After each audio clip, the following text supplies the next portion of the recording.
Jalankan keputusan Presiden ya, karena Kementerian Hukum dan HAM kalau pejabat eselon 1 kan itu sifatnya menginisiasi pengusulan. Tapi semuanya itu di tangan Presiden. Kebetulan SK Presiden udah turun, maka hari ini kami bersyukur Pak Andap juga masih tetap di Kementerian Hukum dan HAM, beliau duduk sebagai staf ahli, sekaligus juga menyelesaikan tugasnya sebagai pejabat gubernur di Sulawesi Tenggara. Sehingga dengan demikian, dengan kehadiran Pak Niko hari ini, insya Allah itu bisa mengakselerasi pelayanan di Kementerian Hukum dan HAM untuk bisa menjadi lebih baik. Karena itu mohon dukungan teman-teman media semua untuk memberi masukan kontrol kementerian ini untuk bisa menjadi kementerian yang dapat dan layak dipercaya oleh publik.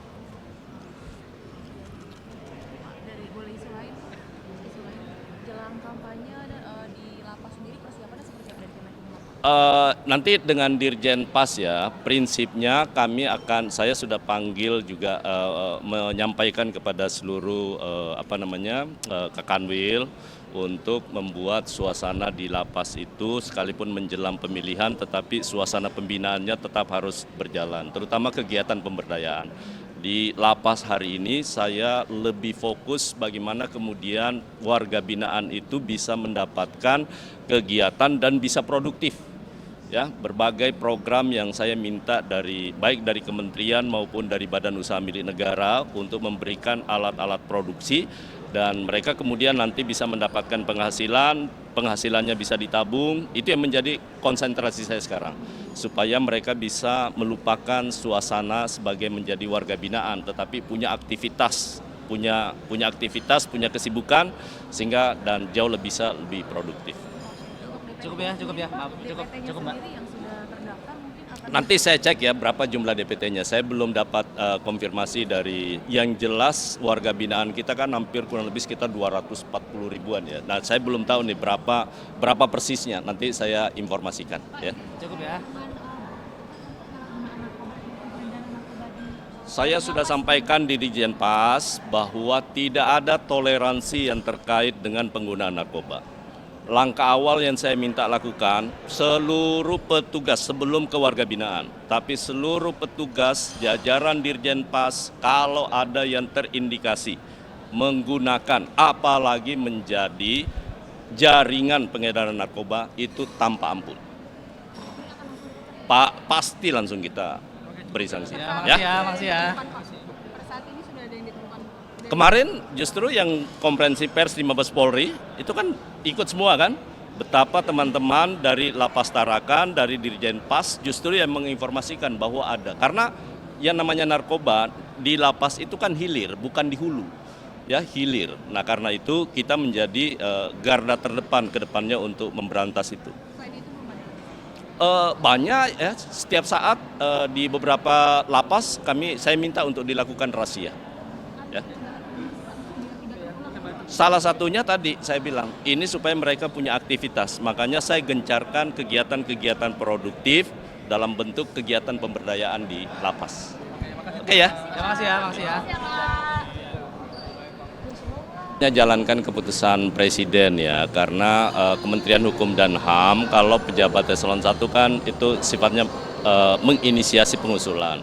Tapi semuanya itu di tangan Presiden. Kebetulan SK Presiden udah turun, maka hari ini kami bersyukur Pak Andap juga masih tetap di Kementerian Hukum dan HAM, beliau duduk sebagai staf ahli, sekaligus juga menyelesaikan tugasnya sebagai pejabat gubernur di Sulawesi Tenggara. Sehingga dengan demikian, dengan kehadiran Pak Niko hari ini, insya Allah itu bisa mengakselerasi pelayanan di Kementerian Hukum dan HAM untuk bisa menjadi lebih baik. Karena itu mohon dukungan teman-teman media semua untuk memberi masukan kontrol kementerian ini untuk bisa menjadi kementerian yang dapat dan layak dipercaya oleh publik. dari boleh isu lain jelang kampanye di lapas sendiri persiapannya seperti apa dari Kemenkumham?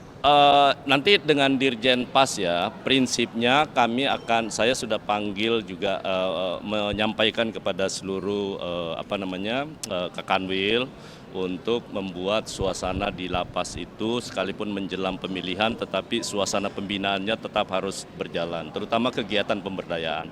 Di lapas hari ini saya lebih fokus bagaimana kemudian warga binaan itu bisa mendapatkan kegiatan dan bisa produktif.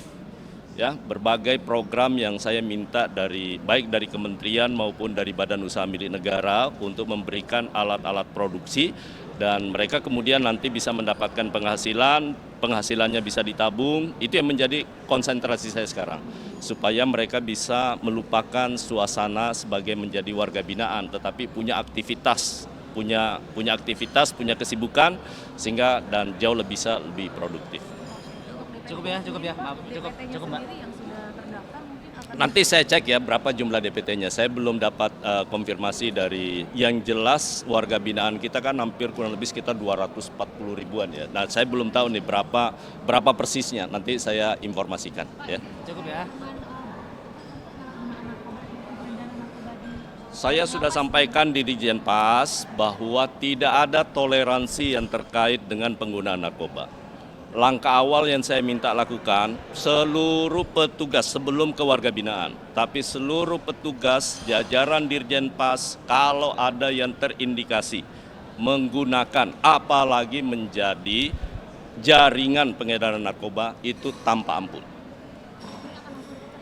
Pasti langsung kita beri sanksi. Makasih ya. per saat ini sudah ada yang ditemukan.